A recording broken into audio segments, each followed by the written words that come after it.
Well, let's talk some business things. You at times have referenced passages that refer in the New Testament to slaves and masters. How should we understand those terms? Is the Bible implicitly endorsing slavery, or should we just understand that as workers and bosses? The Bible throughout never condones involuntary servitude or capturing someone to work who is against his will, which was American slavery. And in the book of Exodus, he who steals a man and sells him shall be put to death. So, and the New Testament in 1 Timothy,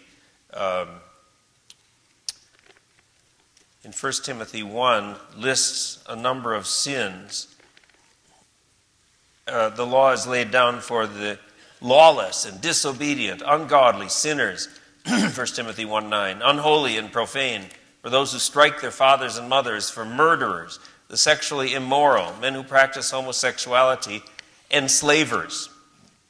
Now, we translated I'm on the ESV translation committee, and the Greek word there means people who capture others to make them slaves or who are involved in the slave trade. And so we used an unusual word, enslavers, thinking that it might not be a common word, but people know what it means when they hear it. If the King James Version had translated that enslavers, it would have changed history. Wow. But they translated man-stealers, and people thought it had to do with kidnapping or something like that, but didn't relate it to slavery. So just the translation of one word. So the Bible is consistently opposed to involuntary capturing people to be in slavery and to the abuse of slaves. Now, in the first century world, there was an employment function called a doulos, D-O-U-L-O-S, which is translated servant or slave or bondservant in the New Testament. It was not like American slavery in that people who had high degrees of responsibility were I would call it a bondservant, a doulos. Like in the parable of the talents, 1 talent, 2 talents, and 5 talents are entrusted to these servants. That's doulos. Well, modern equivalent, that's the 5 talents is about $2 million.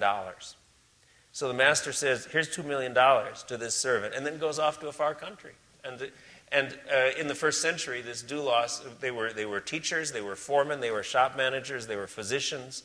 They had oftentimes high degree of responsibility. Many people would voluntarily enter into that because on average, by age 30, the Oxford Classical Dictionary says they could expect to buy their freedom.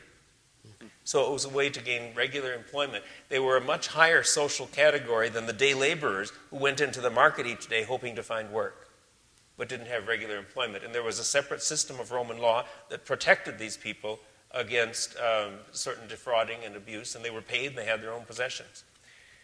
So the modern equivalent, but the thing about it was, once you were a doulos, you couldn't quit. You couldn't change employers. So the modern equivalent, closest equivalent that I can think in today's society is military service, where you sign up for a certain length of time and then you can't get out. You're paid. There will be a time when you get out. There's a certain set of laws. There's a uniform code of military justice that you're subject to. There's military tribunals. So it's a separate judicial system, but you're protected. Now, it was something like that. It was the most common employment situation in the ancient world. So, no, the Bible doesn't condone slavery as we understand slavery today.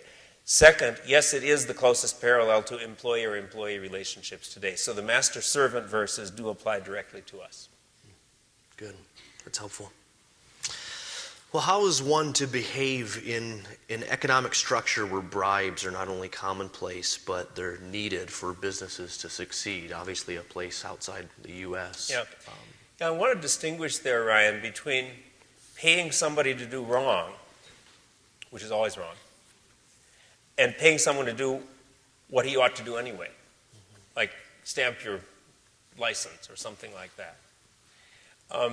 And I want to separate those because in the New Testament or the Bible, giving a bribe to a judge or an official is to persuade the person to make a wrong judgment. A bribe is paying someone to do wrong. And I think we should never do that. And companies doing business in foreign countries have to say, if I have to do that, then I'm not going to do business there.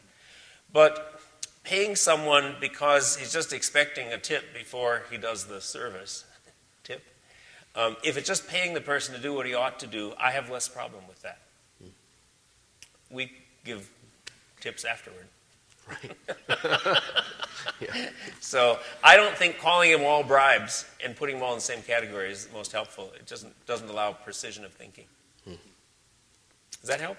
Yeah. I don't know who That's asked good. the question. That's good. If you ask the question, I'm not answering, you want to follow up, just ask Randy. Ask Ryan.